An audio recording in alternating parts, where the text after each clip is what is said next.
Welcome. You're listening to The Aligned Self, Conversations in Creating a Conscious and Abundant Life. This is Daniel Denovi. I'll be your guide and host. Let's see just where we can take this.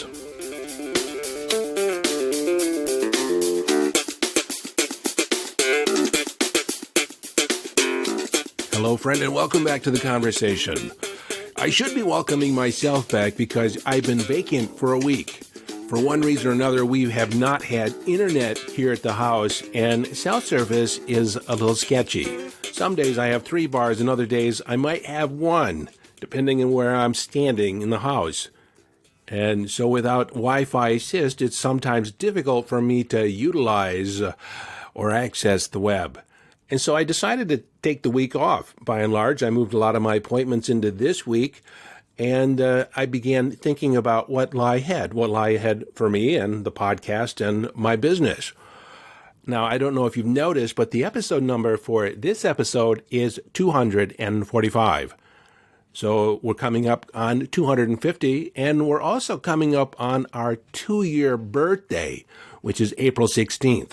And so it was April 6th, actually it was April 13th, 2021. I was sitting in a hotel room because our house had been flooded, broken pipe, and that story's been talked about in the past. But I was sitting by myself in a hotel room contemplating whether or not I continue as co-host of the Subconscious Mind Mastery or that I leave and go off on my own. I still remember sitting in that desk chair in the hotel room, looking out the window, watching the wind blow the leaves, and just thinking, just kind of tuning into my intuition. And it came through in just a steady, clear voice. Time to go off on your own.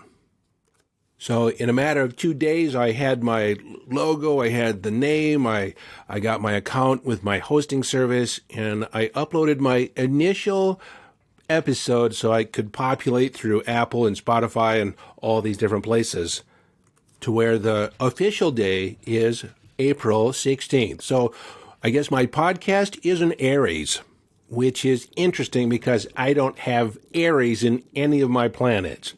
I'm a Scorpio ascendant, and an Aquarius moon. But over the years, my interactions with Aries have always been passionate in nature. And that's what you have here. This is a love affair for me. This is a project of passion. And frankly, if it weren't for you, I wouldn't be doing this at all. I have a message to get out in the world, I guess. I've been wanting to write a book for a long time. I'm in the process of writing my first book on subpersonalities. That wasn't really my intention. I have other books in the works and have had the outlines. In fact, I wrote an entire book, 300 pages, when I was living by myself, sequestered in my apartment for a year back in 2004. And the title of that book was The Path of Courage. And I literally wrote 300 pages of full, 8.5 by 11. I don't know how many pages it would have been in a published book, but it was one night, me going back and begin reading stuff and kind of taking a look at what did I really have here. And of course, I had a bottle of wine that was keeping me company at the time. And as I was reading it, I just thought it was crap. It was crap. I couldn't even begin to go through and begin editing what I had written. And so in a moment of clarity, I hit delete. I deleted it. I deleted it right off my computer. A year's worth of work. Well, it wasn't an entire year, but, it was a considerable effort that I had put into it. But what's interesting is I deleted it knowing that the book that I really wanted to write was inside me, and that if I wrote it once, I could write it again. And as often happens over the next 20 years, bring us to this moment, I have a lot more wisdom. Even if I do say so myself, I have a greater sense of clarity. I understand the human animal even better than I did 20 years ago. And so there is a book coming out before the end of the year. My goal is to have the Subpersonalities book written by September 1st. And as you may know, I'm hip deep right now in my case studies. I've worked with subpersonalities over the years in various capacities, but I've never done it in an intensive way. And so I'm nearly complete with my first half a dozen participants, and I have half my next 6 spots filled. I'm still accepting applications to be part of my case study. And I should say that there is an investment that I'm asking you to put into the kitty because I want you to have some skin in the game. That way you show up. That way you show up with purpose, and it's still a fraction of what I normally charge, but that way we're both getting something out of this. Now, if you don't know what subpersonalities are, I go into it in detail in episode, in 245. I said this was episode 245. It's actually 246. So episode 245 and episode 219, I talk about subpersonalities, how they are splintered off of our self-identity as we grow up. Many people think of most people refer to the subpersonalities as the shadow aspects. I've never found that to be a particularly useful metaphor, even though Jung coined it, and Jung knew his stuff. I almost cursed there. But Jung knew his stuff. That's Carl Jung. So if you want to learn more about subpersonalities, and I should hope you do, go to episode 219 and episode 245 to dive a little deeper. And in there, I'll talk about how I'm doing case studies for my book, and I'm asking people to volunteer to participate in my case study program. And what makes the case study program unique or different than what I used to do with clients, or do with clients. I said do. That's so funny. What I have done with clients is that there's a minimum of 6 sessions that I work with you in. Sometimes I get through 3 sessions and I'm complete with a client. And so I always work by the result, not necessarily by the number of sessions. But I want to do a deep dive into each person's subpersonalities. And so there's a minimum of 6 sessions. And then something that I haven't necessarily done in the past is that I've been integrating, or will be integrating as I complete these first 6, will be integrating your ideal self. Everybody has a vision of their ideal self inside them. They have a subpersonality that has kind of been sectioned off and placed out into the future. So what we do is we go out and get them, him or her, and bring them back into the present and merge them into the present, so that future self, that ideal self, can inform who you are today. That's just one aspect of all this. So if any of this sounds interesting to you, go ahead and send an email to me at support@yes.Daniel.com. No, whoops. No, not support it yet. Support@Danovi.com. Support@Danovi, my last name, .com. And tell me why you think that you're a candidate, or whatever you think appeals to you about merging the subpersonalities together into a cohesive whole. So finally, I've been jibber-jabbering about, my birthday coming up, the birthday of the podcast, and yada, yada, yada, and other stuff, me looking forward over the next few years. And I want to talk about today's quote, today's Quotable Monday. And I'm going to visit my old man, Henry David Thoreau, the author. He squirreled away in Walden Woods. But he said this, and I'm going to feature this quote today. If one advances confidently in the direction of his or her dreams and endeavors to live the life which he has imagined or she has imagined, he will meet with a success, unexpected in common hours. If one advances confidently in the direction of his dreams and endeavors to live the life which he has imagined, he will meet with a success unexpected in common hours. And so this is law of attraction. This is moving forward towards the life that you have imagined. See, you're projecting it out there. It's not what other people want. It's the idea of the life that you want to create. You see, this idea is at the center of everything that I do, which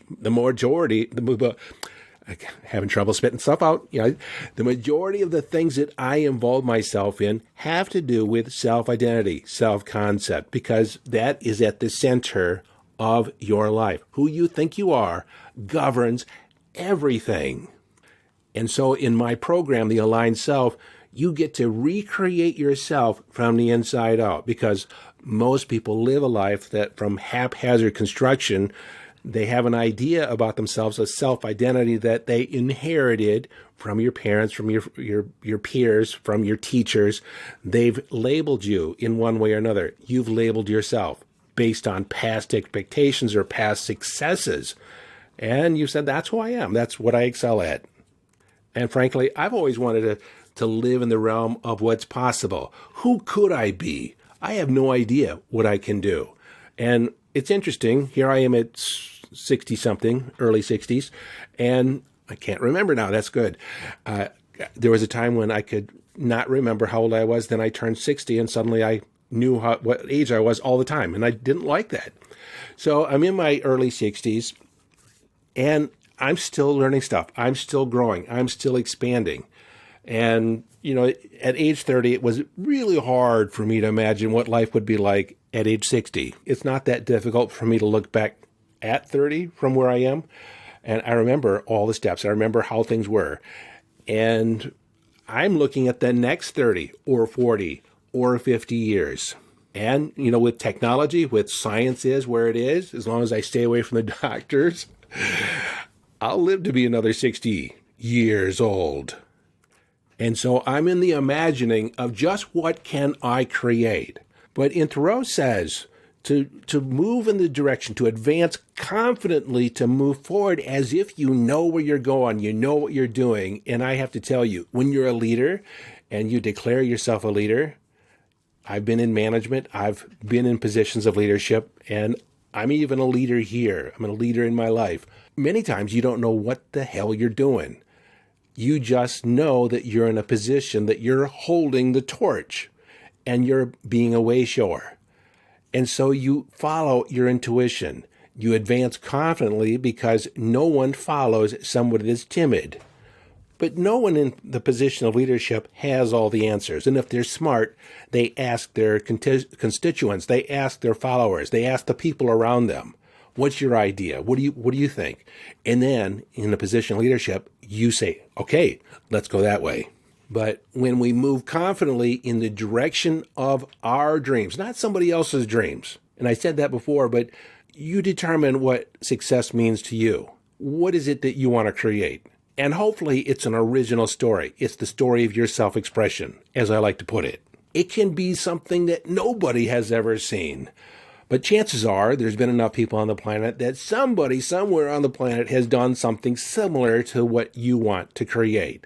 And so you can use them as a model, but do not mimic them, do not copy them. You can use them as inspiration. But ultimately, it's the story of your self-expression.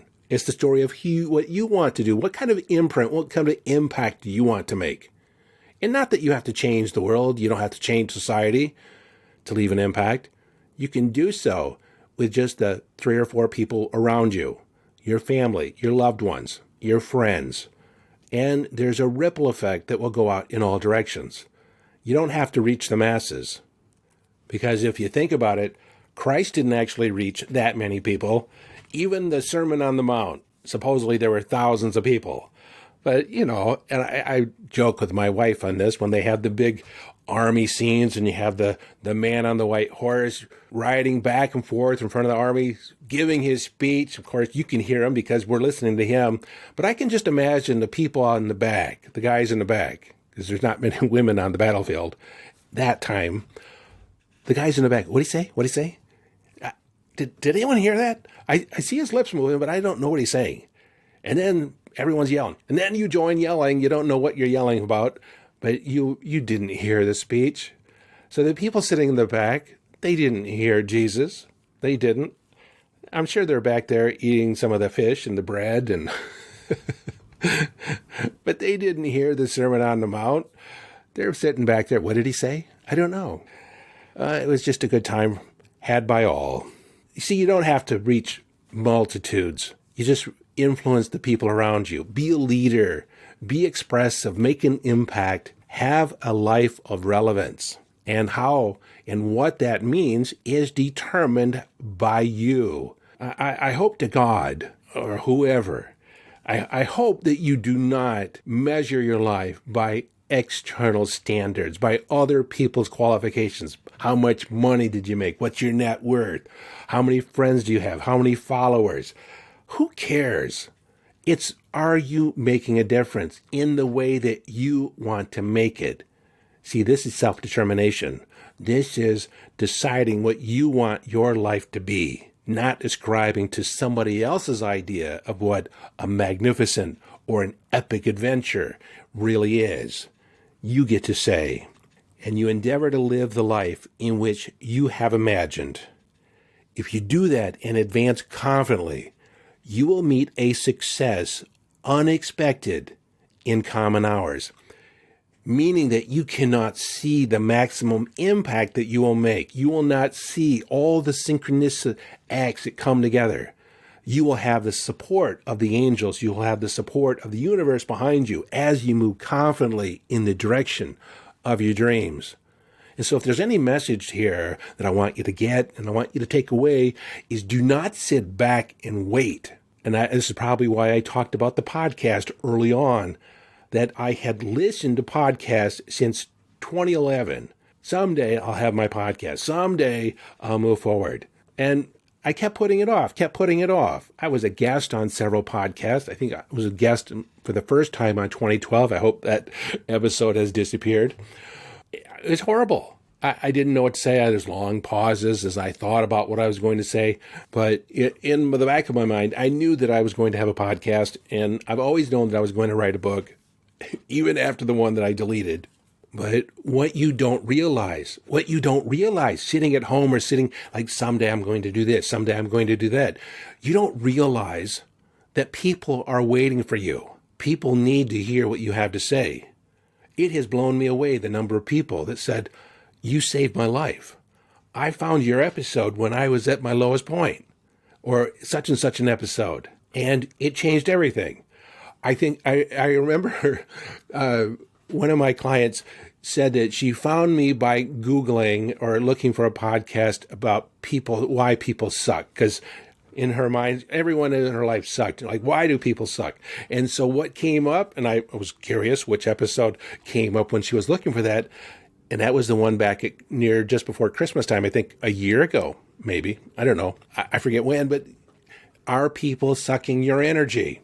And she listened to it. She said, this is it. I got to listen to it. And she listened to all the ones until the end of where I was at that point. And then she started at the beginning. And she's listened to all of them. And that staggers my mind, that people would sit and listen to me for all 250 episodes.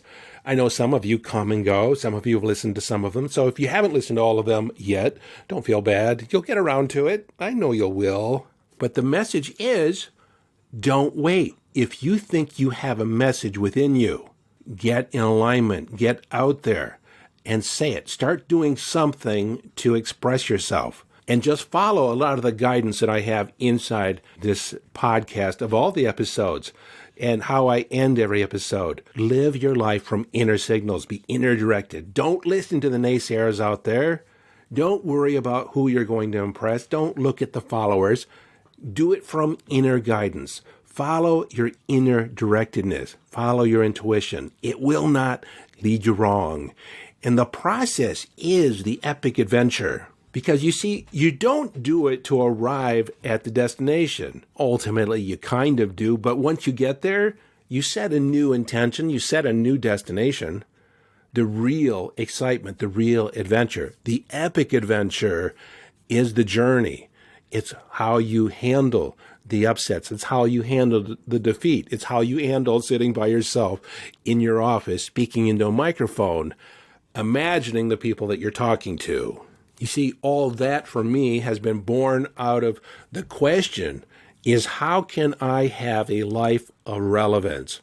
How can I make an impact? How can I leave a legacy? And I've said it before, I don't need to have my name in lights. I don't need the fame aspect. I want to touch people. I want to touch them in the heart. I want to spread the word, make a difference for them so they can touch other people. That through their presence, through your expression, you make an impact on other people. And so it's this cascade effect. And I think about this a lot because one of the greatest books I ever read was As a Man Thinketh by James Allen. And it's all about how thought transforms and creates reality. It's only like 100 pages, and of that, it's like four inches by 6 inches, so it's a really small book, and the print's fairly large.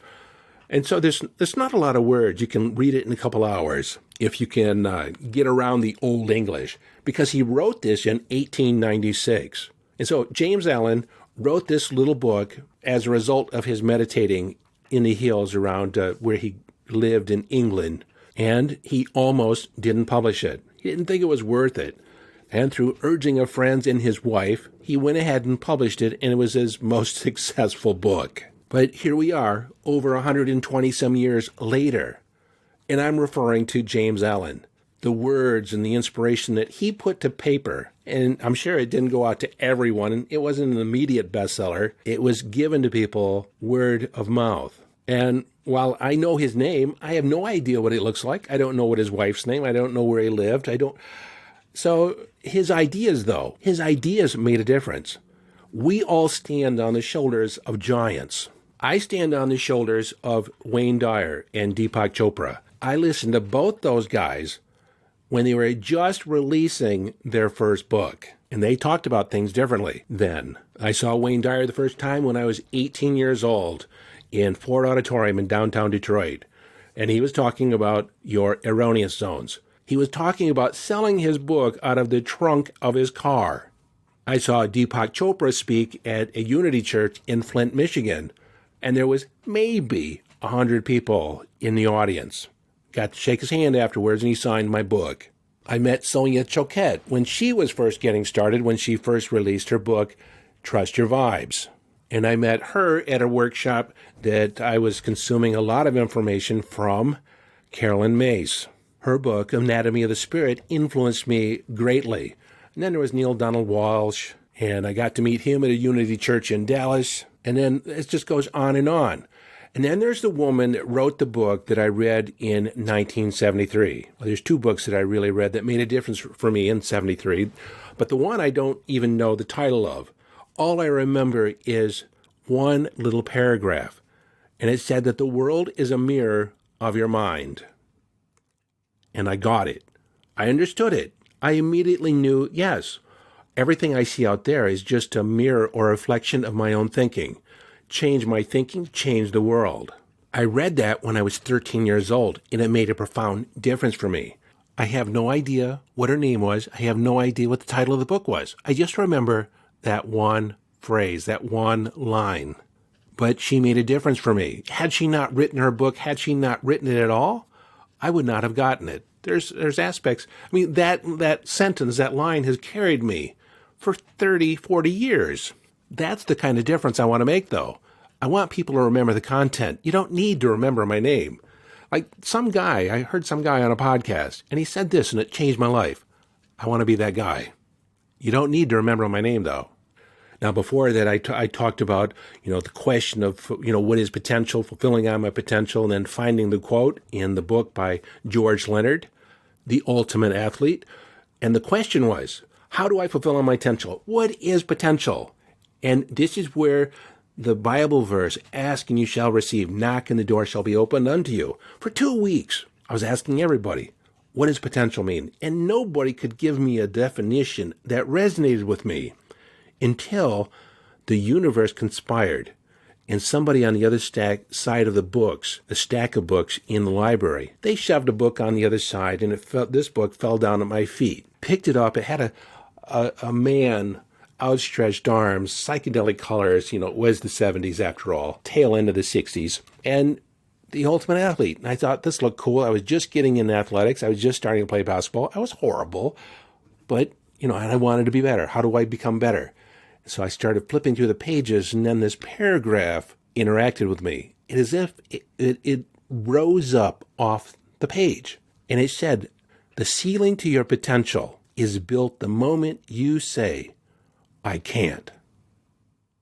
And in that moment, I had a full body cascade effect, an aha experience. And I think that's a biochemical cascade event where your neurons, everything is rewired, and you are never, ever the same. The ceiling to your potential is built the moment you say, I can't.